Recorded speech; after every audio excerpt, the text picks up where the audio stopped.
Me da muchísimo gusto poder estar con ustedes en esta tarde para compartir un rato juntos, para compartir un rato en la palabra de Dios, hablando del tema de confiando en Dios en tiempos de crisis. Espero mi esperanza, mi meta para hoy es que podamos tener un tiempo de guía, de ánimo, de ayuda, de consuelo en esta tarde en medio de tiempos sumamente difíciles. Me da mucho gusto poder estar con ustedes. Como dijo Janel, pues hace poquito que nos conocimos en la universidad, hace unos cuantos años, ya 20 y tantos años, y Dios ha sido fiel. Dios ha sido fiel en este tiempo, incluso en permitirnos estar juntos por medio de ese medio que es la tecnología hoy en día, gracias a Él. Entonces vamos a orar para empezar nuestro tiempo juntos. Dios, te doy gracias por estos momentos. Gracias porque tú has puesto tu palabra, porque tú has puesto tu Espíritu Santo para hablarnos, para guiarnos, para enseñarnos, para consolarnos. Y eso incluye en tiempos de crisis. Gracias, Dios, por el regalo de la tecnología, que podemos estar juntos, personas desde Estados Unidos, México, Nicaragua y otros lados, Señor. Gracias por hacer esto posible. Y ahora toma el control de estos momentos. Toma el control de cada uno de nuestras vidas, de cada persona ahí donde están escuchando, en su hogar, en su trabajo, donde quiera que estén, Señor, que sea tu Espíritu Santo hablándonos, guiándonos, consolándonos y transformándonos. En el nombre de Jesús. Amén. Pues ciertamente estamos pasando un tiempo de crisis en este momento. Crisis a nivel mundial con el coronavirus que nos ha impactado a nivel nacional aquí en México, que para muchos de ustedes les ha impactado de manera personal. Han perdido algún familiar, han atravesado la enfermedad de ustedes mismos, la economía.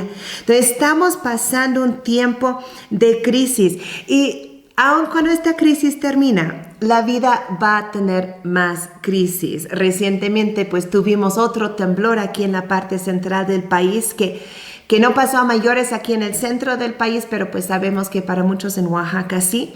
Y pues así es la vida. Ahorita estamos pasando un tiempo de crisis, pero acabando esta crisis va a haber otra que llegue a nuestras vidas.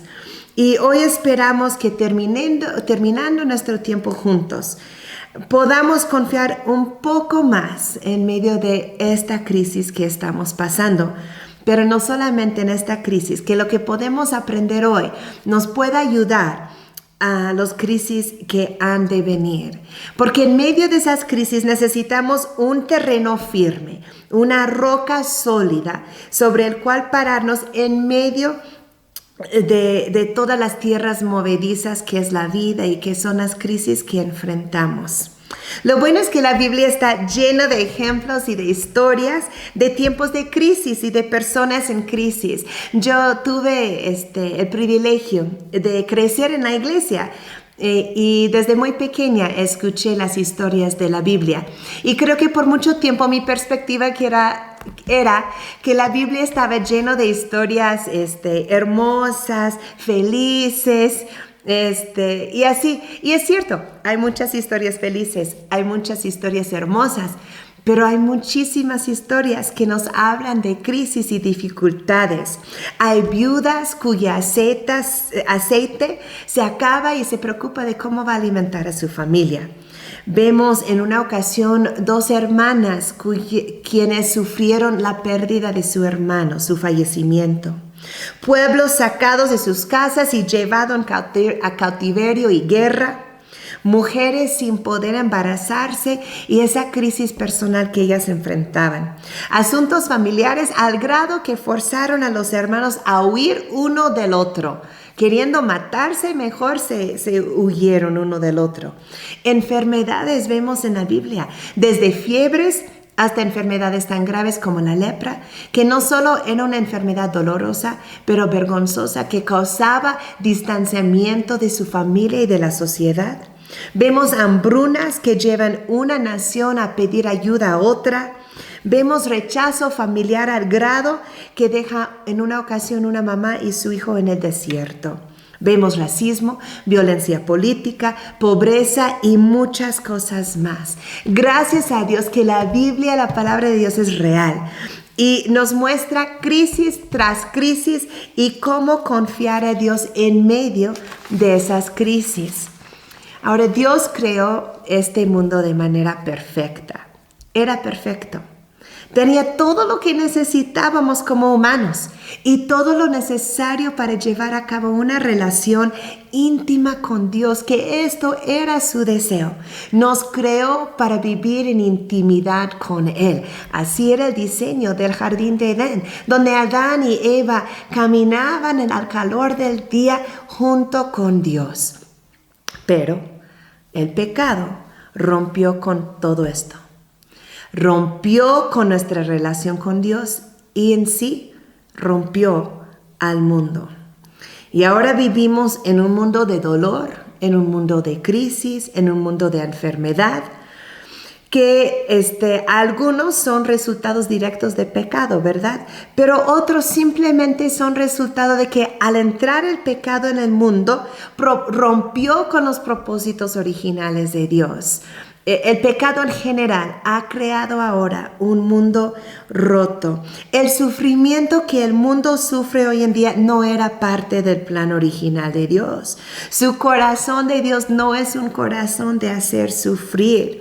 Él creó un mundo perfecto, un mundo completo, pero el pecado del mismo humano, el pecado del mismo hombre, el pecado de la humanidad y nuestra naturaleza pecaminosa es lo que trajo el sufrimiento al mundo.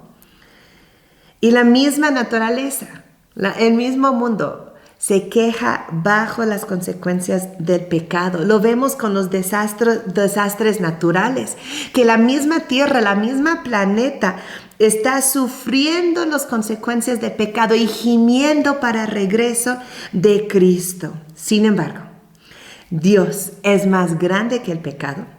Él es más grande que nuestros errores. Y en medio de todo esto, Dios mandó a su Hijo Jesucristo para vivir en medio de lo roto. Dios es más grande que el sufrimiento y Él puede obrar en medio del sufrimiento y es lo que eligió hacer al mandar a su Hijo Jesucristo. Él vio nuestro sufrimiento y decidió obrar en medio de ese sufrimiento. Dios hubiera podido decir, este mundo ya está echado a perder, no hay nada que se puede hacer, yo me alejo.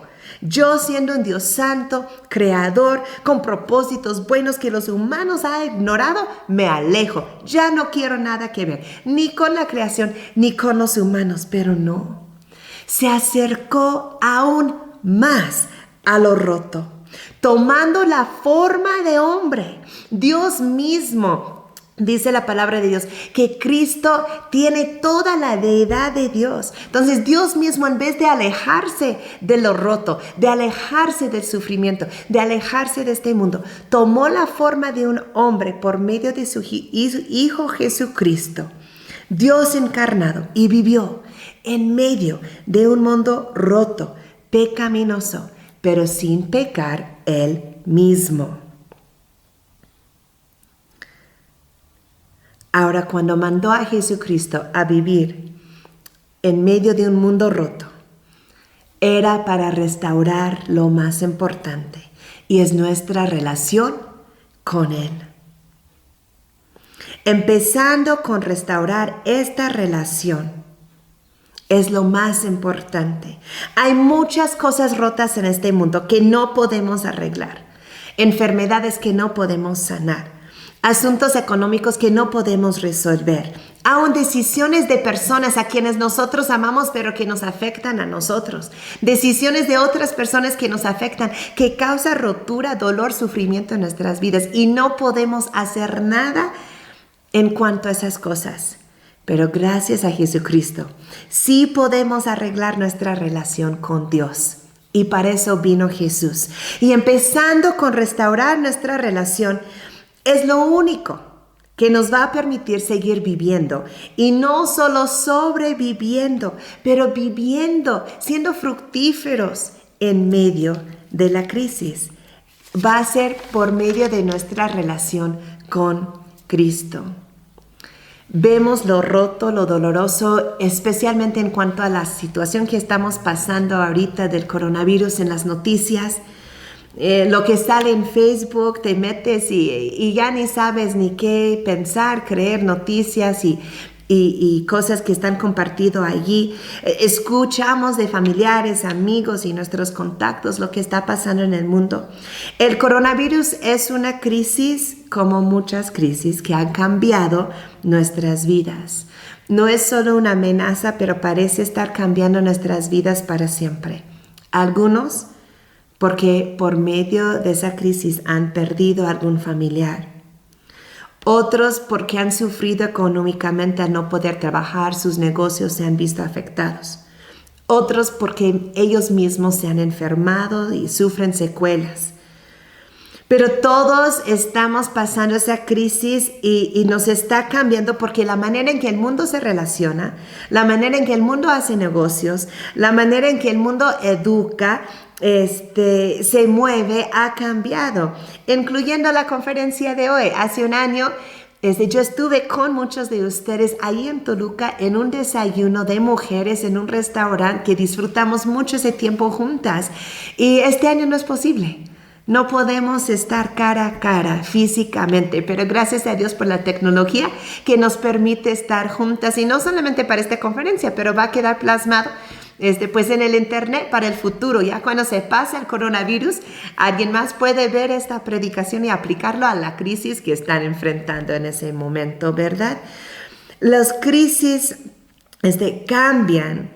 Y eso sin considerar las crisis que están pasando en nuestras vidas, además del coronavirus. Ciertamente a nivel mundial, a nivel nacional, el coronavirus es una crisis que estamos enfrentando juntos, pero la vida no tomó un descanso para permitirnos enfrentar solamente al coronavirus. No dijo nuestras vidas, bueno, los veo muy ocupados con el coronavirus, entonces, pues no va a haber ninguna otra crisis, ¿no? Hay nacimientos, hay muertes debido a otras causas, hay otras enfermedades que incluso el tratamiento se dificulta un poco por la situación del COVID. Hay crisis en nuestras relaciones interpersonales, aunque estemos pasando la crisis del COVID, seguimos enfrentando otras crisis económicas, otras crisis encima de y junto con el coronavirus. Y a veces hay crisis que pueden parecer insignificantes para otros, pero que para nosotros crea una crisis. Como comentó Janet, yo soy mamá de 23 hijos, 20 hijos adoptivos y 3 biológicos. Ya pues uno está en el cielo con el Señor Jesús. Mis hijas grandes ya se han casado, se han independizado. Tengo 3 nietos.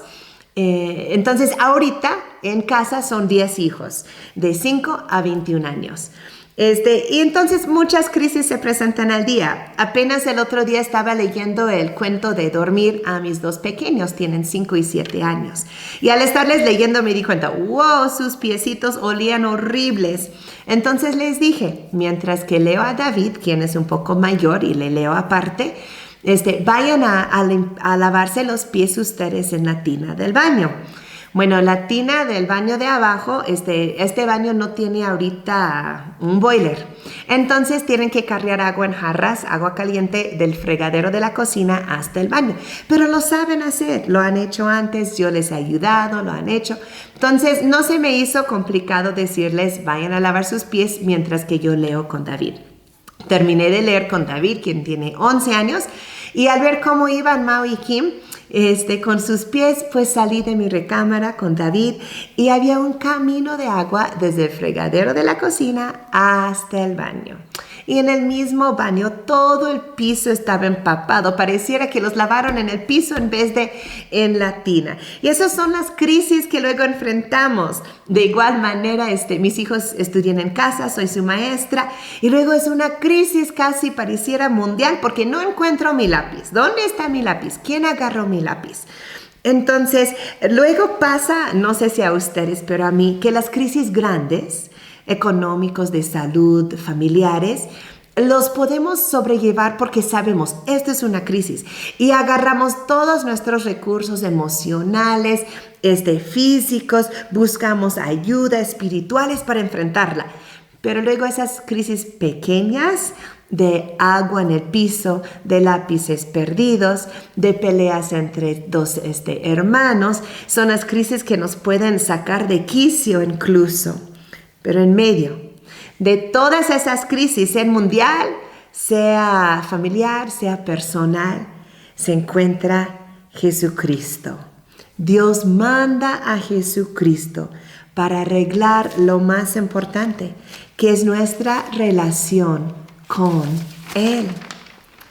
Y esa es la relación que nos va a dar la confianza, la fuerza, la fortaleza para enfrentar esas crisis. Vamos a Hebreos capítulo 13, Hebreos capítulo 13, versículo 8. Hebreos 13, 8. Dice, Jesucristo es el mismo ayer y hoy y por los siglos. Y pararnos sobre esa verdad, que Jesucristo es el mismo ayer, es el mismo hoy y va a ser el mismo siempre. El mundo cambia. Las crisis cambian las cosas. La pérdida de un familiar cambia la vida para siempre, la familia para siempre. Las crisis económicas cambian la manera en que la familia se maneja en muchas ocasiones. El coronavirus está cambiando nuestra sociedad. La manera en que nos tratamos, el usar cubrebocas, el lavar las manos más de lo acostumbrado, cómo se llevan a cabo las escuelas, los trabajos. Las crisis causan cambios. Pero en medio de esos cambios que causan la crisis, Jesucristo es el mismo, ayer, hoy y para siempre. Y ese Jesucristo que estuvo presente y ayudó a los de la Biblia a enfrentar las crisis que yo mencioné anteriormente, Él está presente de igual manera ahora en esta crisis que estamos pasando y estará presente en cada crisis que está por venir. Como comentó Janet, he tenido mucha oportunidad de confiar en Dios y puedo dar fe que Jesucristo es el mismo ayer, hoy y para siempre. Hace 17 años vine a vivir aquí a México para servir a Dios aquí en México, y en esa crisis de dejar mi país natal, mi país de origen, de dejar mi idioma, de dejar mi comida, Dios, Jesucristo, estuvo presente y Él mismo. En medio de cada vez que recibo un hijo nuevo a nuestra familia, es una crisis, aunque sea algo alegre, algo que nos gusta, porque es lo que Dios nos ha llamado a hacer y hacer. Aún las cosas positivas pueden causar crisis, son cambios en nuestras vidas. Aún cada vez que un hijo se va de la casa, sea aún de buena manera casándose o yéndose a estudiar, que es una alegría, es una crisis que enfrentamos. Hace ya varios años que perdí mi hijo de 5 años a una enfermedad de corazón, y fue una crisis en que pude confiar y aprender a confiar en Dios en medio de esa crisis. Por medio de mi divorcio,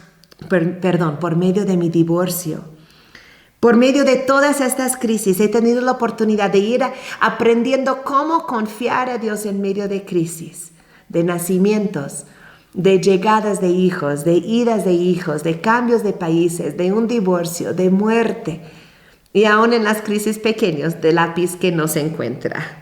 Hoy vamos a ver un poco de ese ayer del que nos habla Hebreos 13:8, cuando dice Jesucristo es el mismo ayer. Ese es el ayer que encontramos aquí en la Biblia, y lo vamos a ir viendo para recibir fuerza, fortaleza, ánimo y sabiduría para el día de hoy. Y lo vamos a ver por medio de la vida de un hombre que pasó crisis de todo tipo. Pasó crisis familiar, crisis personal, crisis laboral, crisis interpersonales y crisis nacional. Él se llama José. Y su historia se encuentra en el libro de Génesis. Vamos a ir allí, Génesis 37. Muchos a lo mejor han escuchado de esta historia y para otros a lo mejor hoy es el primer día que lo van a escuchar. Pero es un hombre, José, que enfrentaba cada una de esas crisis y vamos a ver cómo los enfrentó, cómo los confrontó, cómo los enfrentó y qué podemos aprender de él. Ahora, José, cuando empezamos la historia en Génesis capítulo 37, era uno de, en este momento, 11 hijos, una familia grande como la mía. Pero esos 11 hijos eran de 4 mamás diferentes. Su papá se llamaba Jacob. Y su papá se había casado con Raquel. Bueno, pensó que se había casado con Raquel. Se enamoró de Raquel, pidió la mano a Raquel, hubo una boda, pero cuando él se despierta al día después de su boda, descubre que no es con Raquel con quien se casó, es con su hermana mayor, Lea. En ese tiempo la tradición era que la hermana mayor se tenía que casar primero, Raquel era la menor. Entonces, pues su suegro de Jacob le hizo una jugada y le dejó casarse con Raquel, aunque en realidad se estaba casando con Lea. De allí se casó con Raquel y empieza Lea a tener hijos, Raquel no. Y Lea le empieza a dar hijos a Jacob, Raquel no puede tener hijos. Y entonces Raquel le da su sirvienta a Jacob y le dice, bueno, yo no he podido darte hijos, pero ten hijos con mi sirvienta. Entonces la sirvienta de Raquel empieza a tener hijos. Esto produce más celos en Lea. Entonces Lea le da su sirviente a Jacob. Entonces tenemos a Raquel, a Lea y a sus 2 sirvientes, todas siendo en cierta manera esposas de Jacob, queriendo tener hijos con él. Y nacen pues 10 hijos y finalmente nace José. Hasta ahorita el único hijo de Raquel, la esposa a quien Jacob verdaderamente amaba. Entonces, claramente, Jacob tenía una relación especial, un cierto favoritismo hacia José y no lo escondía. No era un padre muy sabio en ese aspecto y hacía muy claro su preferencia por José, hasta el punto en que le regaló una túnica de muchos colores, precioso, hermoso a José. El menor de sus 11 hijos, el preferido del papá. Entonces, obviamente, sus 10 hermanos mayores, pues les empezaron a tener celos, rencores, rechazos, molestias. Y luego, pues José, al igual que su papá, no fue muy sabio, porque llegó el momento en que José empezó a tener varios sueños. Y en esos sueños José veía a ciertas situaciones, visiones, que mostraban que iba a llegar el día en que tanto sus 10 hermanos como sus papás se iban a arrodillar ante él. Y entonces José, en vez de quedarse callado, en vez de mantener esas cosas dentro de su propio corazón, pues los comparte con sus hermanos. Y pues con más razón, despierta en ellos ese enojo, rechazo hacia él, celos hacia él. Entonces, este es el ambiente familiar de José. El menor de 11 hijos, 4 mujeres, un papá, celos, rechazo, orgullo de parte de José, favoritismo de parte de su papá. Y vamos a ir en el capítulo 37 de Génesis. Y vamos a leer aquí. Pues un día, estoy por el versículo más o menos, allí en el Génesis 37 que nos habla acerca de los sueños de José, pero llega un día en que, en el versículo 12, en cierta ocasión los hermanos de José se fueron a Siquem para apacentar las ovejas de su padre. Israel, Jacob, le dijo a José, tus hermanos están en Siquem apacentando las ovejas. Quiero que vayas a verlos.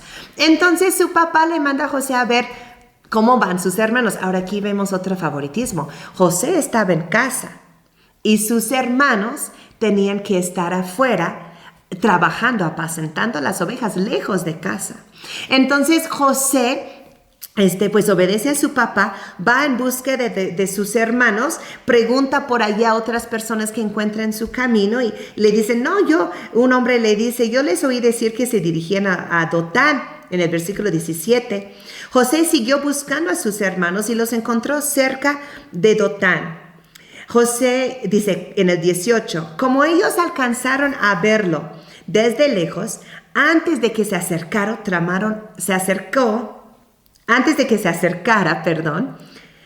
tramaron un plan para matarlo. Se dijeron unos a otros, ahí viene ese soñador. Ahora sí que le llegó la hora. Vamos a matarlo y echarlo en una de estas cisternas y diremos que lo devoró un animal salvaje. Y a ver en qué terminan sus sueños. ¡Qué bonita familia! Entonces, a causa de sus celos, los hermanos dicen, lo vamos a matar. Ya nos deshacemos de él, echamos su cuerpo en la cisterna, diremos que lo mató un animal salvaje y a ver en qué terminan sus sueños. Pero pues uno de sus hermanos mayores dice, no lo matemos, mira, no vamos a derramar sangre, echémoslo a él en la cisterna. Entonces, pensando Rubén, su hermano mayor, que en algún momento él podía regresar y rescatarlo. Pero bueno, lo echan en la cisterna y por allí vienen unos mercaderes. Lo echan en la cisterna en el versículo 24 y se sentaron a comer. Así de descarados. Lo echamos en la cisterna y nosotros a comer y a gozarnos. Dicen eso, al levantar la vista divisaron una caravana de ismaelitas que venían de Galaad. Sus camellos estaban cargados de perfumes, bálsamo y mirra que llevaban a Egipto. Entonces Judá les propuso a sus hermanos, ¿qué ganamos con matar a nuestro hermano y ocultar su muerte? En vez de eliminarlo, vendámoslo a los ismaelitas. Al fin de cuentas, es nuestro propio hermano. Sus hermanos estuvieron de acuerdo con él. Así que cuando los mercaderes madianitas se acercaron, sacaron a José de la cisterna y se lo vendieron a los ismaelitas por 20 monedas de plata. Fue así como se llevaron a José a Egipto. Entonces, vemos vemos aquí una crisis familiar tremendo. Lo llevan, lo echan a la cisterna, llegan unos mercaderes, lo venden a José en esclavitud a Egipto. José había obedecido a su papá, resultó en estar echado en una cisterna y vendido en esclavitud. Vamos a ver qué le pasó. Génesis 39, 1 y 2. Del 1 al 3, perdón. Génesis 39, del 1 al 3. Cuando José fue llevado a Egipto, los ismaelitas que lo habían trasladado allá lo vendieron a Potifar, un egipcio que era funcionario del faraón y capitán de su guardia. Ahora bien, el Señor estaba con José y las cosas le salían muy bien. Mientras José vivía en la casa de su patrón egipcio, éste se dio cuenta de que el Señor estaba con José y lo hacía prosperar en todo. José había enfrentado una crisis familiar tremendo, rechazo, burlas desde pequeño, pero hasta el punto en que sus propios hermanos lo quisieron matar, lo terminaron vendiéndolo, mintieron a su papá porque lo saltamos, pero la túnica de colores, mataron un animal, lo embarraron de sangre, llevaron la túnica a su papá y le dijeron, mira, encontraron, ¿esta túnica es de tu hijo? No, pues sí. Entonces el papá queda con la idea de que José está muerto, desgarrado por un animal feroz. Mintieron. Quedó solo, vendido como esclavo a un país lejano, pero dice en el versículo 2 de Génesis 39, el Señor estaba con José. El Señor estaba con José. La primera clave para confiar a Dios en medio de la crisis y sobrellevar la crisis es reconocer la presencia de Dios. La primera clave para confiar en Dios en medio de la crisis es reconocer la presencia de Dios. Génesis 39, 2. El Señor estaba con José. Vamos de vuelta a Hebreos.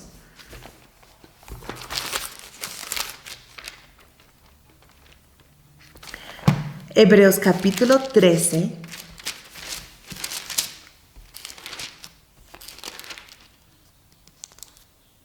Versículo 5. Hebreos 13, 5. La última parte del versículo 5. Porque Dios ha dicho, nunca te dejaré, jamás te abandonaré. Dios ha dicho, es palabra de Dios diciendo, nunca te dejaré, jamás te abandonaré. Y de hecho, este no es el primer lugar ni el único lugar donde estas mismas frases aparecen. Esta es una declaración que viene desde Josué en el Antiguo Testamento. Vamos al libro de Josué, capítulo 1, versículo 5. Josué 1, 5. Durante todos los días de tu vida, nadie será capaz de enfrentarse a ti. Así como estuve con Moisés, también estaré contigo. No te dejaré ni te abandonaré. No te dejaré ni te abandonaré. Jesús mismo lo reafirma en Mateo 28, 20. Mateo 28, 20.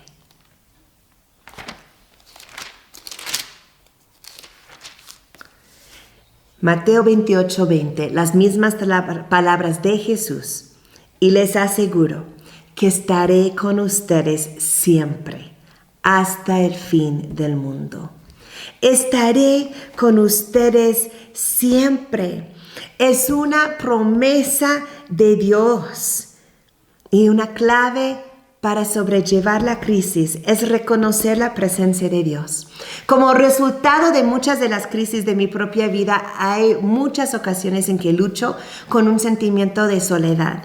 Y por mucho tiempo lloraba, Señor, no me dejes, Señor, no te apartes de mí, Señor, por favor, acompáñame, Señor, siento que me has dejado. Y me di cuenta que estaba orando todo chueco, por decirlo así, todo torcido, porque la palabra de Dios dice, nunca te dejaré, ni te abandonaré, punto y fin, promesa. Podemos sentirnos solos, sin embargo, no lo estamos. Yo lo oraba hasta con una desesperación, pero mis sentimientos y la realidad no eran lo mismo. Tengo que someter mis sentimientos a la realidad y la verdad es que Dios dice, Jesucristo dice, nunca te dejaré ni te abandonaré. Se me puede olvidar esa verdad. Puedo decidir no creerlo. No cambia la verdad, no cambia la realidad. Pero si yo no lo creo, no me va a ayudar. Sin embargo, aunque se me olvida, si decido no creerlo, la realidad es que Dios dice, nunca te dejaré ni te abandonaré. Ahora oro yo de otra manera. Todavía a veces me siento sola. Eso no ha cambiado, pero mi manera de enfrentar la soledad ha cambiado. Y ahora digo, Dios, gracias, porque sé que estás aquí. Gracias, porque tú prometiste nunca abandonarme, nunca dejarme. Prometiste estar conmigo siempre. Quiere decir que estás conmigo. Y no estoy sola. Y esos sentimientos de soledad, incluso a veces la desesperación se empieza a ir conforme yo voy orando, diciendo lo que es la realidad de la presencia de Dios. Y me llena de confianza y de seguridad. Entonces, en su crisis familiar, José aprendió que Dios está presente. Nuestra primera clave para enfrentar las crisis es reconocer la presencia de Dios. Ok, vamos a seguir viendo Aquí la historia de José, regresamos a Génesis 39, porque sus crisis no acabaron allí. No bastaba con que sus hermanos lo odiaron, lo vendieron y era esclavo. Ahora vamos a leer Génesis 39 del 4, donde ahí quedamos, hasta el 10. Génesis 39 del 4 al 10. José se ganó la confianza de Potifar, y éste lo nombró mayordomo de toda su casa, y le confió la administración de todos sus bienes. Por causa de José, el Señor bendijo la casa de Potifar, del egipcio Potifar, a partir del momento en que puso a José a cargo de su casa y de todos sus bienes. La bendición del Señor se extendió sobre todo lo que tenía el egipcio, tanto en la casa como en el campo. Por esto, Potifar dejó todo a cargo de José y tan solo se preocupaba por lo que tenía que comer. José tenía muy buen físico y era muy atractivo. Después de algún tiempo, la esposa de su patrón empezó a echarle el ojo y le propuso: acuéstate conmigo. Pero José no quiso saber nada, sino que le contestó: mire, señora, mi patrón ya no tiene que preocuparse de nada en la casa, porque todo me lo ha confiado a mí. En esta casa no hay nadie más importante que yo. Mi patrón no me ha negado nada excepto meterme con usted, que es su esposa. ¿Cómo podría yo cometer tal maldad y pecar así contra Dios? Y por más que ella lo acosaba día tras día para que se acostara con ella y le hiciera compañía, José se mantuvo firme en su rechazo. Vemos aquí a José enfrentando una crisis personal.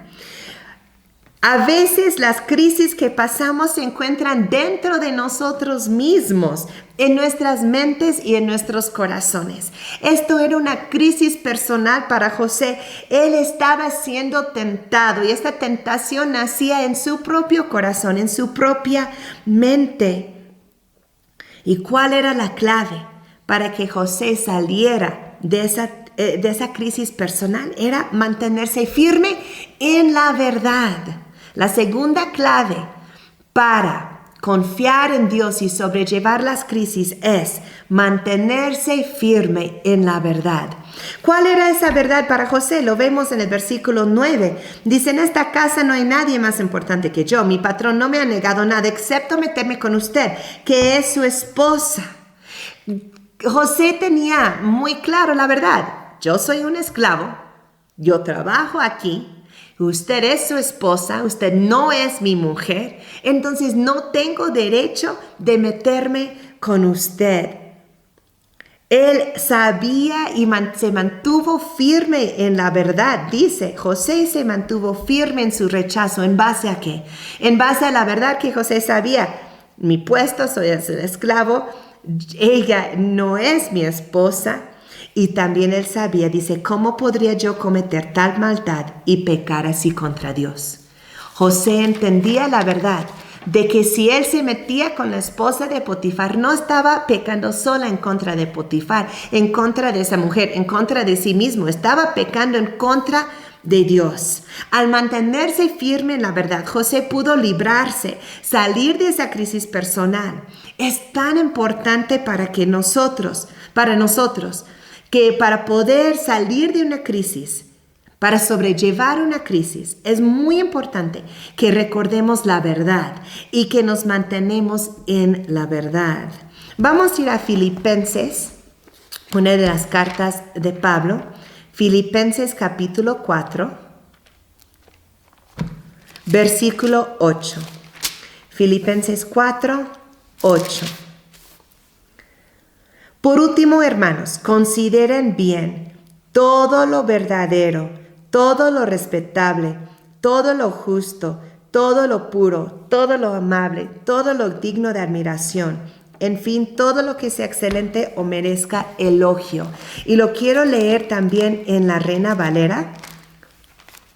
Filipenses 4, 8 en la Reina Valera dice: por lo demás, hermanos, todo lo que es verdadero, todo lo honesto, en esto pensad.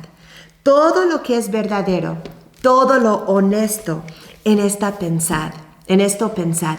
Para sobrellevar una crisis, tenemos que mantenerse firmes en la verdad. Dice Pablo que pensemos en todo lo verdadero y en todo lo honesto. Ahora quiero sugerir lo siguiente: todo lo verdadero tiene que ver con la información que estamos recibiendo. Es tan importante en medio de una crisis, especialmente lo hemos visto en medio de la crisis del COVID, que la información que estemos recibiendo es confiable. Tenemos que tener sumo cuidado que nuestras fuentes de información sean confiables. Aún en los noticieros que según son confiables es luego cuestionable lo verdadero de la información, pero que hagamos nuestro mejor esfuerzo de no creer cualquier cosa que escuchemos en las redes sociales de nuestros amigos, familiares, aún en las noticias, pero que tratemos de averiguar que la información que estoy recibiendo en medio de una crisis es verdadero, es confiable. En una crisis económica en mi familia, ¿tengo toda la información y la información que tengo es verdadero? En una crisis de salud, ¿tengo toda la información acerca de la problemática y es verdadero? En una crisis de relaciones, es que fulano dijo tal, a fulano yo escuché y me comentaron, ve a la fuente, considera la fuente de donde estás escuchando la información. ¿Es una boca confiable quien te está contando del problema? Ve directamente a la fuente. Fulano te dijo tal cosa, pues voy con el fulano. Entonces, para sobrellevar una crisis, que estemos pensando en todo lo verdadero, que estemos seguros que la información que tengo acerca de esa crisis sea verdadero. Y luego Pablo dice todo lo honesto. Y yo sugiero que eso tiene que ver con ser honestos con nosotros mismos. En medio de esa crisis, ¿estoy siendo honesta conmigo mismo? José lo fue. José salió de este lugar, rechazó a los avances de esa mujer porque él sabía que era tentación para él. Él fue honesto consigo mismo. ¿Cuál es nuestra mayor fuente de verdad? En cualquier situación, vamos a Juan 14:6. Juan 14:6 dice: yo soy el camino, la verdad y la vida, le contestó Jesús. Jesús dice, yo soy la verdad. Nuestra mayor fuente de verdad, nuestra única fuente de lo completamente verdadero es Jesucristo. En medio de una crisis necesitamos siempre pararnos firmes sobre la verdad que es Jesucristo. Un poquito antes de esta parte de Juan, en Juan 8, vamos a buscar Juan 8, versículo 32. Juan 8:32, dice Jesús, y conocerán la verdad, y la verdad los hará libres. Aquí hablando de Él mismo, pero es un principio que aplica a la vida en general. Cuando tú conoces la verdad de una situación, esto te da una cierta libertad de enfrentar la situación. Es difícil enfrentar algo a base a mentiras o base a engaños. Entonces, conocerán la verdad los hará libres. Y saltando el versículo 36, así que si el Hijo los libera, serán ustedes verdaderamente libres. Jesucristo es fuente de nuestra verdad. ¿Cómo vamos a poder confiar a Dios y sobrellevar las crisis? Reconociendo y manteniéndonos firmes en la verdad. Y la verdad es Jesucristo. Y cuando nosotros nos refugiamos en la verdad de Jesús y su palabra, podremos salir de nuestras crisis. A lo mejor las cosas a nuestro alrededor pueden estar en crisis, porque finalmente son en muchas ocasiones cosas que no podemos controlar. Entonces todo lo de tu alrededor puede seguir en crisis, pero tu mente, tu corazón ya no tiene que estar en crisis, porque tú estás firme en la verdad que es Jesucristo. Muy bien. Hemos visto entonces a José en una crisis familiar, en que aprendió que la clave para sobrellevar la crisis era reconocer la presencia de Dios. Vemos a José en una crisis personal y vimos que la clave para sobrellevar esa crisis era mantenerse firme en la verdad. Y ahora vamos a ver a José en otra crisis. Regresando de nuevo a Génesis 39.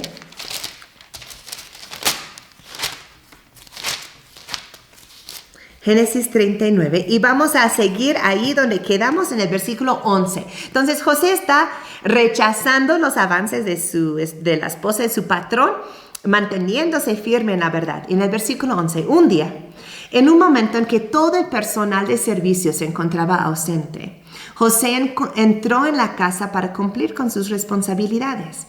Entonces la mujer de Potifar lo agarró del manto y le rogó: acuéstate conmigo. Pero José, dejando el manto en manos de ella, salió corriendo de la casa. Al ver ella que él había dejado el manto en sus manos y había salido corriendo, llamó a los siervos de la casa y les dijo: miren, el hebreo que nos trajo mi esposo solo ha venido a burlarse de nosotros. Entró a la casa con la intención de acostarse conmigo, pero yo grité con todas mis fuerzas. En cuanto me oyó gritar, salió corriendo y dejó su manto a mi lado.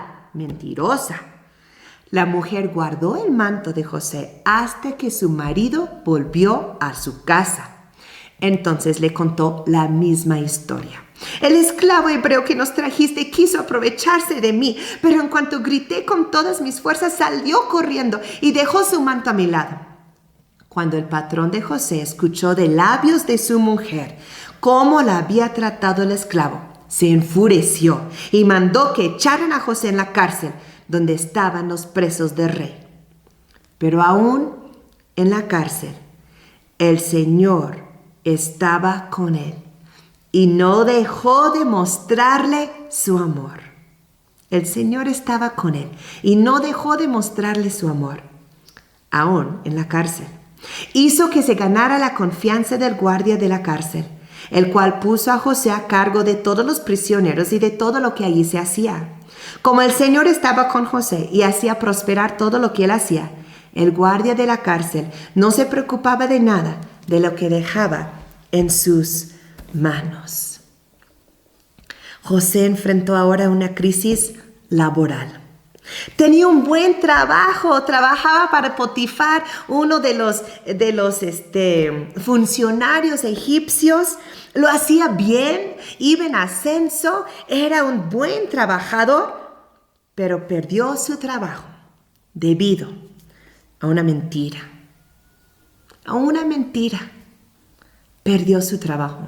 Y no solo perdió su trabajo, se terminó en la cárcel a causa de esa mentira. Pero, ¿cuál fue la clave para que José sobrellevara esa crisis? Lo leímos en el versículo 21. El Señor estaba con él y no dejó de mostrarle su amor. La tercera clave para enfrentar la crisis es creer en el amor de Dios por ti. José enfrentaba una crisis laboral totalmente injusta. Pero el Señor no dejó de mostrarle su amor. Para que tú y yo podamos sobrellevar crisis, necesitamos creer en el amor de Dios por nosotros. Cristo te ama. Cristo te ama. Cristo te ama. Y a lo mejor lo has escuchado, pero ¿de verdad lo creemos? Esto lo he experimentado como mamá. Y en específico como mamá adoptiva. Yo amo a mis hijos. No podría amarlos más de lo que los amo. Sin embargo, ha habido algunos de ellos que no han podido llegar a creer en mi amor. Lo pueden decir con sus bocas. Yo sé que mamá me ama. Al igual que muchas veces como hijos de Dios decimos, sí, Cristo me ama. Pero ¿lo creemos? Lo creemos tan profundamente en nosotros que cuando pasamos una crisis, ese amor es lo que nos sobrelleva, lo que nos fortalece, lo que nos da seguridad. Es difícil porque hay algunos de mis hijos que no han podido recibir y creer en ese amor, aunque yo no podría amarlos más. Juan 3:16 nos dice cuánto nos ama Jesús. Y yo diría que Él no nos puede amar más de lo que nos ha amado ya. Juan 3:16, porque tanto amó Dios al mundo, que dio a su Hijo unigénito, para que todo el que cree en Él no se pierda, sino que tenga vida eterna. Dios te ama tanto que dice que Dios amó tanto al mundo. Pon tu nombre allí. Dios amó tanto a Julie que dio a su Hijo unigénito. Él no puede amarte más de lo que te ama. Vamos a Romanos 8, 38 y 39. Romanos 8, 38 y 39. Pues estoy convencido de que ni la muerte, ni la vida, ni los ángeles, ni los demonios, ni lo presente, ni lo porvenir, ni los poderes, ni lo alto, ni lo profundo, ni cosa alguna en toda la creación podrá apartarnos del amor que Dios nos ha manifestado en Cristo Jesús nuestro Señor. No hay nada que te puede separar del amor de Dios. Pero nosotros lo tenemos que creer. Yo creo que la adopción es algo muy cercano al corazón de Dios, porque la Biblia nos enseña que cuando creemos en Jesucristo, Dios nos adopta, nos hace sus hijos. No somos sus hijos biológicos, Jesucristo es su hijo biológico. Pero nosotros hemos sido adoptados, ahora compartimos el mismo Padre. Dios es nuestro Padre. Él nos tomó como hijos y nos dice, dime, Abba, Padre. Tenemos un hermano que es Jesucristo y hermanos, los demás que han creído en Jesucristo. Dios nos adoptó. Y cuando creemos en esa adopción, nos permite disfrutar todos los beneficios de ser hijos. Lo he visto en mi familia. Mis hijos adoptivos que han creído que los amo. Disfruten de los beneficios de ser hijos. Disfruten del amor, de la seguridad, de la pertenencia, de la confianza de pedirme cosas, de la seguridad de saber que allí voy a estar, de la pertenencia que saber yo soy suya y ellos son de mí. Pero los hijos que nunca se han podido apropiar de mi amor, de verdad se han robado de esa seguridad, de ese amor, de esa pertenencia.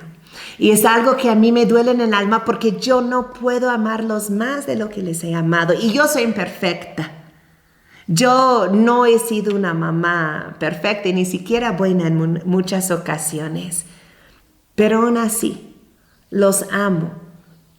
Pero si ellos no creen que los amo, mi amor no hace ninguna diferencia en sus vidas. Ninguna.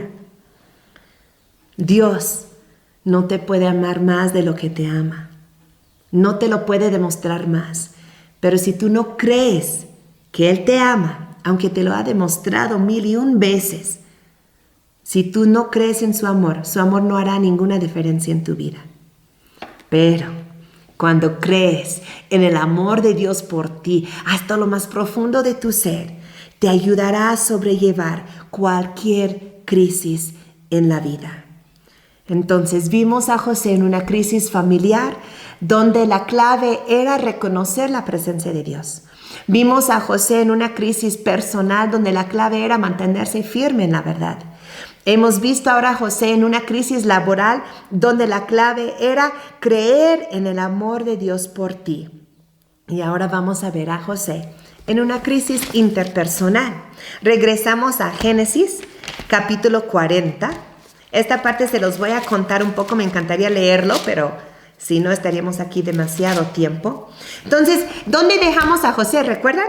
Encarcelado. ¿Por qué? Por la mentira de la esposa de Potifar. Entonces, José iba muy bien, era un esclavo en la casa de Potifar. Va muy bien, pero pues rechaza todos los avances de la esposa de su patrón. Ella se enoja, miente, su patrón le quita el trabajo y lo mete en la cárcel. Pues en la cárcel, él conoce a dos amigos más. El copero y el panadero.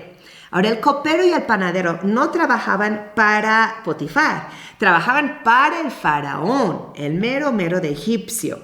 Y hubo situaciones en que el faraón se enojó, metió al copero, metió al panadero dentro de la cárcel. Y se hicieron una amistad con José.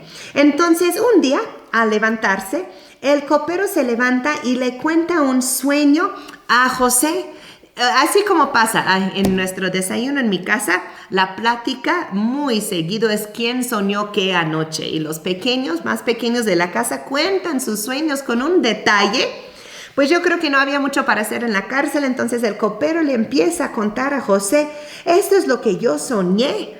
Y José, con el poder de Dios por medio de él, le dicen en Génesis 40, versículo 13, tu sueño significa lo siguiente, dentro de los próximos 3 días, el faraón lo indultará a usted y volverá a colocarlo en su cargo. Usted volverá a poner la copa del faraón en su mano, tal como lo hacía antes, cuando era su copero. Yo le ruego que no se olvide de mí. Por favor, cuando todo se haya arreglado, háblele usted de mí al faraón para que me saque de esta cárcel. A mí me trajeron por la fuerza de la tierra de los hebreos. Yo no hice nada aquí para que me echaran en la cárcel. Entonces el copero le cuenta su sueño, José le cuenta pues una interpretación muy favorable. Oye, en 3 días te van a devolver tu trabajo y cuando te devuelven tu trabajo, por favor, háblale bien de mí al faraón. O sea, cuéntale al faraón, oye, en la cárcel conocí a un cuate, se llama José, lo trajeron aquí a las fuerzas vendido como esclavo de la tierra de los hebreos, fue buena gente en la cárcel, me contó mi sueño se hizo realidad, aquí estoy ante ti, él está en la cárcel injustamente, lo metieron por una mentira. Entonces José le dice, oye, échame la mano. Bueno, el panadero andaba ahí con la orejita parada y cuando escucha que José le interpreta su sueño al copero y que le iba bien, el panadero decidió contar su sueño también. Entonces el panadero le cuenta su sueño a José, pero su respuesta es un poco diferente. En el versículo 19 de Génesis 40, 19 dice José, dentro de los próximos 3 días, el faraón mandará que a usted lo decapiten y lo cuelguen de un árbol y las aves devorarán su cuerpo. No muy agradable esa interpretación, pero efectivamente así fue. Pasan los 3 días, llegan a la cárcel, sacan el copero, lo restituyen a su lugar en el palacio del faraón, llevan al panadero y lo cuelgan, lo decapitan. ¿Y qué pasa? Vamos a ver, versículo 23 de Génesis 40. Génesis 40, 23. Sin embargo, el jefe de los coperos no se acordó de José, sino que se olvidó de él por completo. En su emoción de que ya me regresaron a mi puesto, qué bien que ya estoy bien yo, se olvidó de José por completo. Cuando José le había dicho, acuérdate de mí, dile al faraón de mí, ¿recuerdan? Dice en el versículo 23, sin embargo, el jefe de los coperos no se acordó de José, sino que se olvidó de él por completo. Seguimos, Génesis 41, 1. 2 años más tarde. Una crisis interpersonal. José le dijo a su amigo el copero, no te olvides de mí. Pasaron 2 años, sino que se olvidó de él por completo. Y 2 años más tarde, el faraón tuvo un sueño. Y el sueño del faraón lo molesta, lo preocupa. Y el copero, al estar sirviendo la copa al faraón, escucha al faraón platicando acerca de su sueño y se acuerda de José. Y dice, el faraón no sabe qué significa su sueño, pero yo conozco a alguien que interpreta sueños. 2 años más tarde. ¿Cuál es otra clave? En medio de la crisis, la paciencia. La paciencia. Difícilmente una crisis va a durar toda la vida. Hay momentos de más crisis, como estamos pasando ahorita con el coronavirus. En la pérdida de alguien en nuestra familia, esos primeros días, semanas, meses, hasta años, son momentos donde la crisis es más agudo. Ciertamente, hay crisis que nos cambian para siempre, que nunca las cosas van a volver a como estaban antes. Pero una clave para sobrellevar la crisis es la paciencia. Vamos a 2 de Corintios 4, 17 y 18. Pues los sufrimientos ligeros, bueno, otra vez, 2 de Corintios 4, 17 y 18. Pues los sufrimientos ligeros y efímeros que ahora padecemos producen una gloria eterna que vale muchísimo más que todo sufrimiento. Así que no nos fijamos en lo visible, sino en lo invisible, ya que lo que se ve es pasajero, mientras que lo que no se ve es eterno. Dice aquí, los sufrimientos ligeros y efímeros. Son sufrimientos que son temporales. Aunque duraran toda la vida aquí en la tierra, esta tierra es temporal. El sufrimiento va a terminar.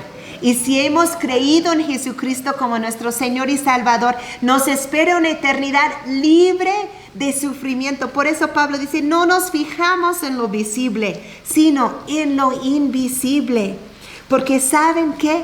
Ese sufrimiento, esa crisis está produciendo en ti algo que es eterno. Vamos a Santiago, capítulo 1, versículos 2 al 4. Santiago 1, 2 al 4. Hermanos míos, considérense muy dichosos cuando tengan que enfrentarse con diversas pruebas, pues ya saben que la prueba de su fe produce constancia. Y la constancia debe llevar a feliz término la obra, para que sean perfectos e íntegros, sin que les falte nada. En la Reina Valera, donde dice constancia, es tal cual paciencia.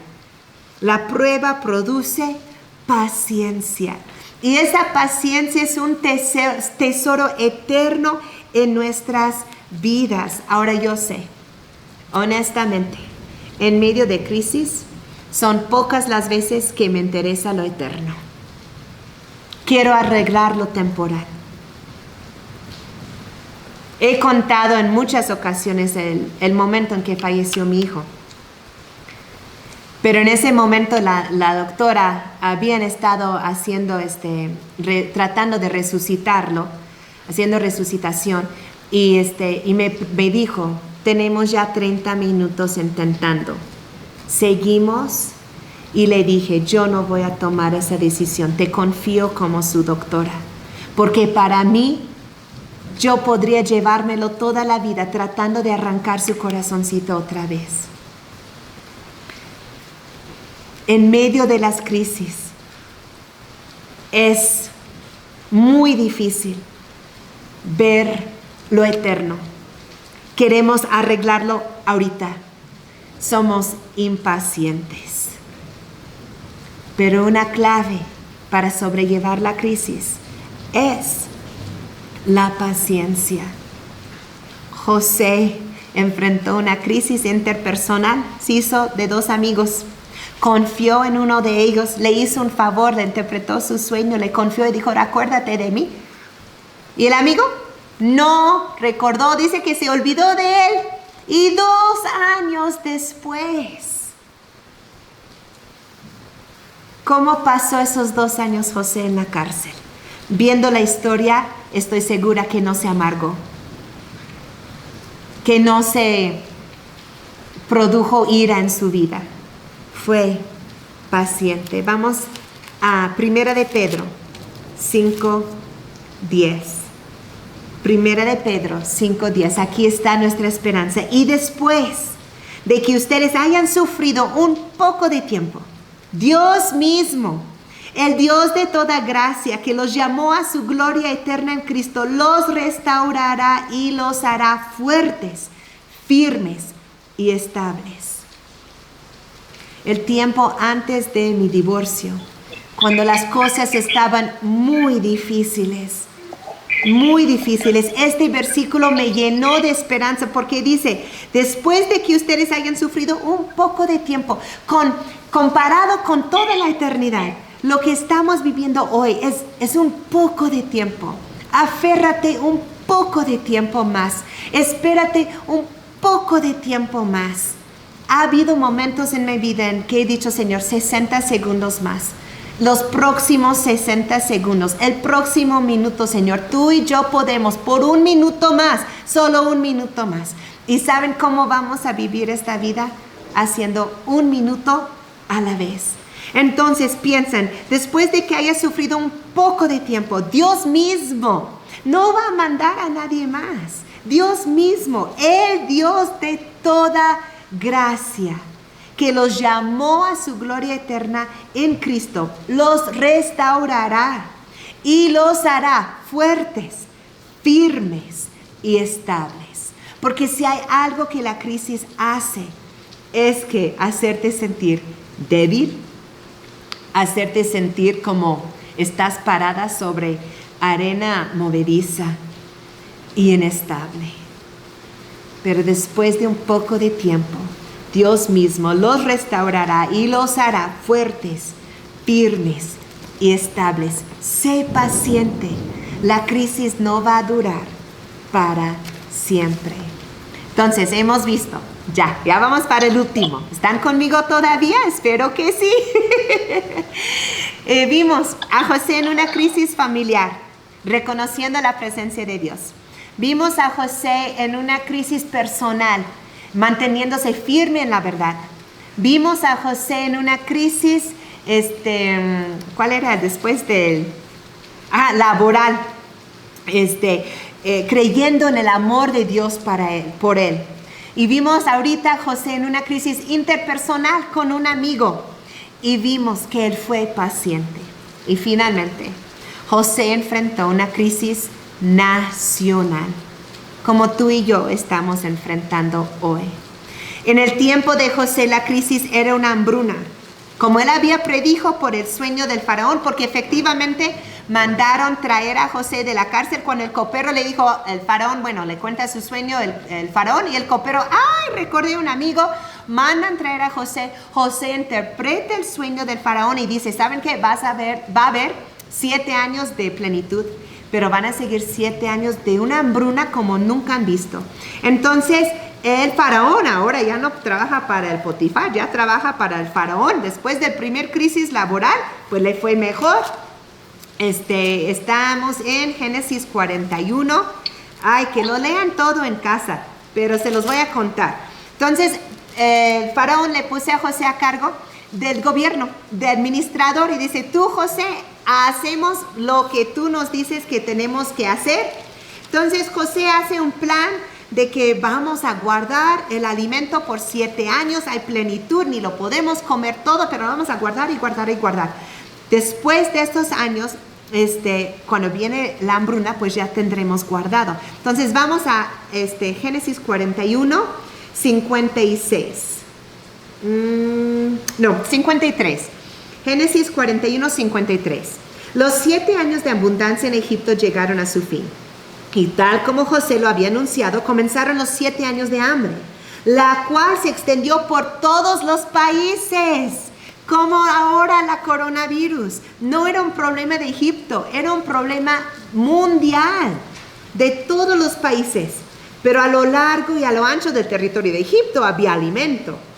Cuando también en Egipto comenzó a sentirse el hambre, el pueblo clamó al faraón pidiéndole comida. Entonces el faraón le dijo a todo el pueblo de Egipto, vayan a ver a José y hagan lo que él les diga. Cuando ya el hambre se había extendido por todo el territorio y había arreciado, José abrió los graneros para vender allí alimento a los egipcios. Entonces, el hambre se extiende a otros países. Finalmente, Egipto mismo siente hambre. José abre los graneros y empieza a vender alimento a los mismos egipcios. Además, de todos los países llegaban a Egipto para comprarle alimento a José, porque el hambre cundía ya por todo el mundo. Una crisis no solo nacional, una crisis mundial de comida. No había que comer. Y llegaban de otros países a Egipto. Y ahora, ¿quién creen que llegó? Las que lo saben, no lo hagan el spoiler para las demás, Vamos a ver en Génesis 42. Cuando Jacob, ¿recuerdan a Jacob? ¿Quién era Jacob? El papá de José. Ahora, para entonces hay un 12º hermano, un hermano menor de José que se llama Benjamín, nomás para que lo sepan. Pero Jacob, el papá de José, se enteró de que había alimento en Egipto. Les dijo a sus hijos, ¿qué hacen allí parados mirándose unos a otros? Estos hijos eran algo especiales. O sea, primero quieren matar a José, lo venden y ahora toda la familia muriendo de hambre y se quedan mirando uno al otro. Y su papá dice, ¿qué hacen? He sabido, en el versículo 2, que hay alimento en Egipto. Vayan allá y compren comida para nosotros, para que no muramos, sino que podamos sobrevivir. Entonces Jacob le dice a sus hijos, oigan, ya llegaron las noticias, lo vimos en internet. No, ¿verdad? Ya nos han llegado a contar que hay comida en Egipto. Vayan para allá y checan qué es eso. Ahora saltan al versículo 6. Entonces estamos, Génesis 42, 6. José era el gobernador del país y el que vendía trigo a todo el mundo. Eso ya lo habíamos visto, ¿verdad? Cuando sus hermanos llegaron ante él, se postraron rostro en tierra, como sus sueños. En cuanto José vio a sus hermanos, los reconoció.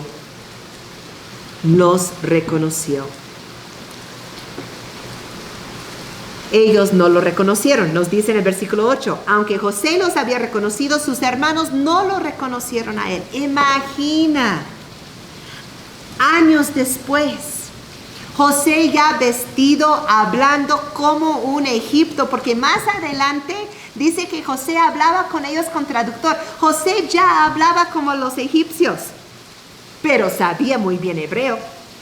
Era hebreo.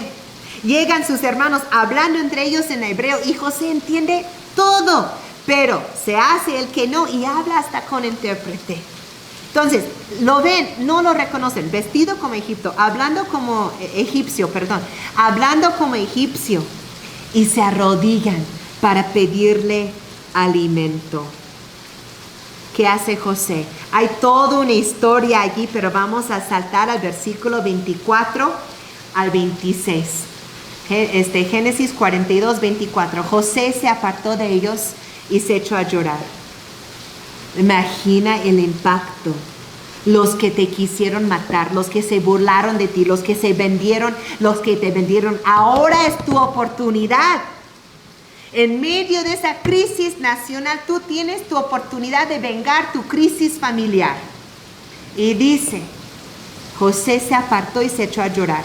Luego, cuando se controló y pudo hablarles, apartó a Simeón y ordenó que lo ataran en presencia de ellos. Ahí rápidamente el plan es que José supo que tenía un hermanito que él no conocía, el otro hijo de Raquel, de la esposa preferida. Entonces José tiene un plan, se va a quedar con uno de los hermanos para que los demás traigan a Benjamín porque lo quiere conocer. ¿Okay? Luego dice el 25, José dio también la orden de que llenaran de alimentos sus costales, que repusieran en cada una de sus bolsas el dinero que habían pagado y que les dieran provisiones para el viaje. Y así se hizo. Entonces ellos cargaron el alimento sobre sus asnos y emprendieron el viaje de vuelta. La clave, una clave más para la crisis es reaccionar con bondad. Mira, la crisis te va a sacar lo mejor de ti o lo peor de ti. Y José permitió que esa crisis nacional sacara lo mejor de él. Otra clave de enfrentar la crisis es reaccionar con bondad. Ahora era su oportunidad. Ellos ni siquiera lo reconocían. Él hubiera podido inventar una mentira. Él hubiera podido acusarlos de algo, mandarlos a la cárcel, mandarlos a matar. Él, el gobernante del país, tenía la autoridad y ni siquiera se hubieran enterado quién era. Ellos no tenían que saber que ese era su hermano. Ok, bueno, no los quiso matar, no los quiso encarcelar. Mínimo, véndelos la comida al doble. O sea, alguna recompensa. Si José tenía que vender el alimento a tal precio, lo vendo al doble y me quedo con un poco. ¿Cuánto no me deben? Estuve en la cárcel, estuve en una cisterna, fui esclavo, me deben y me deben mucho, entonces voy a venderles más, por más dinero y me quedo al extra. Así se los cobro. Bueno, ok, José no era malo. Entonces, pues mínimo los va a tratar de manera justa. Ya que los venda al precio que vende a todos y que se vayan. Pero no hace esto José. ¿Qué dice? José también dio la orden de que llenaran de alimentos sus costales. Lleno sus costales, deles hasta el tope. Y luego que repusieran en cada una de sus bolsas el dinero que habían pagado. Se llegan sus hermanos, pagan por su alimento. Aquí en este lado le llenan sus costales. Y ahí José les da el orden. Oye, el dinero. Y ahí van sus sirvientes de José y meten el dinero que sus hermanos habían pagado en sus bolsas. No solamente eso. Dice, y que les dieran provisiones para el viaje. Ellos cargaron el alimento sobre sus asnos y emprendieron el viaje de vuelta. José enfrentó la crisis con bondad y bondad totalmente inmerecido. Llenan sus bolsas de alimento, repáguenles el dinero y denles provisiones para el camino. Los hermanos de José iban a llegar hasta su papá con el 100% del alimento que habían comprado porque José les dio para el viaje. Iban comiendo de lo que José les dio, no de lo que habían comprado. Vamos a Romanos capítulo 12. Romanos capítulo 12. Primero el versículo 21. Romanos 12, 21. No te dejes vencer por el mal. Al contrario, vence el mal con el bien. En medio de muchos de las crisis que enfrentamos en nuestras vidas, es tentador seguir el mal. La gente a nuestro alrededor a lo mejor están enfrentando la crisis con egoísmo. A lo mejor están enfrentando la crisis con enojo, con amargura, con ira, con desquite. Tratan a los demás mal porque pues ellos se sienten mal.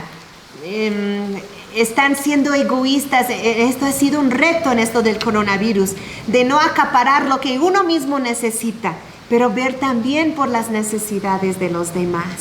Pero la palabra de Dios es clara. La única manera de vencer el mal es con el bien. No te dejes vencer tú por el mal. No te dejes vencer por las malas noticias. No te dejes vencer por los malos sentimientos. No te dejes vencer por los malos pensamientos. No te dejes vencer por los malos consejos. No te dejes vencer por los malos ejemplos de los que están a tu alrededor. Al contrario, vence el mal con el bien. Si regresamos un poco a Romanos 12, 9, el versículo 9. Romanos 12, 9. El amor debe ser sincero. Aborrezcan el mal, aférrense al bien. Y durante una crisis tenemos que aferrarnos al bien. Más que nunca, sea cual sea la crisis, tenemos que aferrarnos al bien. Les animo a que si tienen una Biblia, que lean los versículos del 9 al 21, porque es consejo tras consejo tras consejo. Alégrense, tengan paciencia, perseveren en la oración, ayudan a los necesitados, practican la hospitalidad, lloran con los que lloran, alégranse con los que están alegres. No sean arrogantes, sean humildes, no paguen mal por mal. Vivan en paz con todos, no toman venganza. Son unos versículos ricos en cómo ser bondadosos. Si dices, no sé ser bondadoso, lean Romanos 12 del 9 al 21 y te dirá muchas maneras de cómo ser bondadosos. Lloran con los que lloran. Hoy hubo 2 mujeres al principio que están llorando. Lloremos con ellas. Hubo otras, 1 o 2 que dieron gracias por su salud. Entonces, alegrémonos con ellas. Vencen el mal con el bien. Entonces, para recordar, ¿cómo vamos a confiar en Dios en tiempos de crisis? Sea la crisis del coronavirus de ahorita o sea cualquier crisis de la vida. Vimos que José enfrentó crisis familiares, crisis personales, crisis laborales, crisis interpersonales, crisis nacionales y mundiales. Pero hemos visto que él pudo enfrentar esas crisis confiando en Dios, reconociendo primero la presencia de Dios, que Dios nunca te deja, no te abandona. Ya no le pides que esté contigo, está contigo. Agradécele de que está contigo. José se mantuvo firme en la verdad. Cuida y asegura que lo que estás pensando es verdadero y honesto y mantente en la verdad que es Jesucristo. Cree en el amor de Dios por ti. No hay nada que puede separarte del amor de Dios. Él te ama, aún en la cárcel, como decía José. Teniendo paciencia, hay que poner nuestros ojos en lo eterno, en lo que no vemos, no quedar solo mirando aquí. Ciertamente este mundo necesita nuestra atención, pero nuestro enfoque emocional, espiritual y aún físico no puede ser aquí. Tiene que ser más allá, en lo eterno. Este sufrimiento es por un momento y pídele a Dios paciencia por un minuto, paciencia, y Él te va a restaurar y te hará fuerte, firme y estable. Y finalmente, ante cualquier crisis, reacciona con bondad. Vence el mal con el bien. Entonces, estábamos al punto de ya terminar y ver qué pasó con José al final de esta crisis, de todas estas crisis. Génesis 45. En este capítulo, José revela a sus hermanos quién es. Dice al principio en el versículo 1, José ya no pudo controlarse delante de sus servidores, así que ordenó que salgan todos de mi presencia. Ninguno de ellos quedó con él. Entonces está José con sus hermanos. Cuando se dio a conocer a sus hermanos, comenzó a llorar tan fuerte que los egipcios se enteraron y la noticia llegó hasta la casa del faraón. Yo soy José, les declaró a sus hermanos. ¿Vive todavía mi padre? Pero ellos estaban tan pasmados que no atinaban a contestarle. Yo digo, después de todo lo que le hicieron y de la manera en que él los había tratado tan bondadosamente, y les dice, yo soy su hermano, quedaron callados. Y dice, no obstante, José insistió, acérquense. Cuando ellos se acercaron, él añadió, yo soy José, el hermano de ustedes, a quien vendieron a Egipto. Pero ahora, por favor, no se aflijan más, ni se reprochen el haberme vendido, pues en realidad fue Dios quien me mandó delante de ustedes para salvar vidas. Desde hace 2 años la región está sufriendo de hambre y todavía faltan 5 años más en que no habrá siembras ni cosechas. Por eso Dios me envió delante de ustedes para salvarles la vida de manera extraordinaria y de ese modo asegurarles descendencia sobre la tierra. Fue Dios quien me envió aquí y no ustedes. ¿Cómo terminó José? Confiando en Dios. Todas estas crisis eran Dios haciendo su obra que nadie podía ver, que nadie entendía, pero que al final de cuentas fue para un propósito.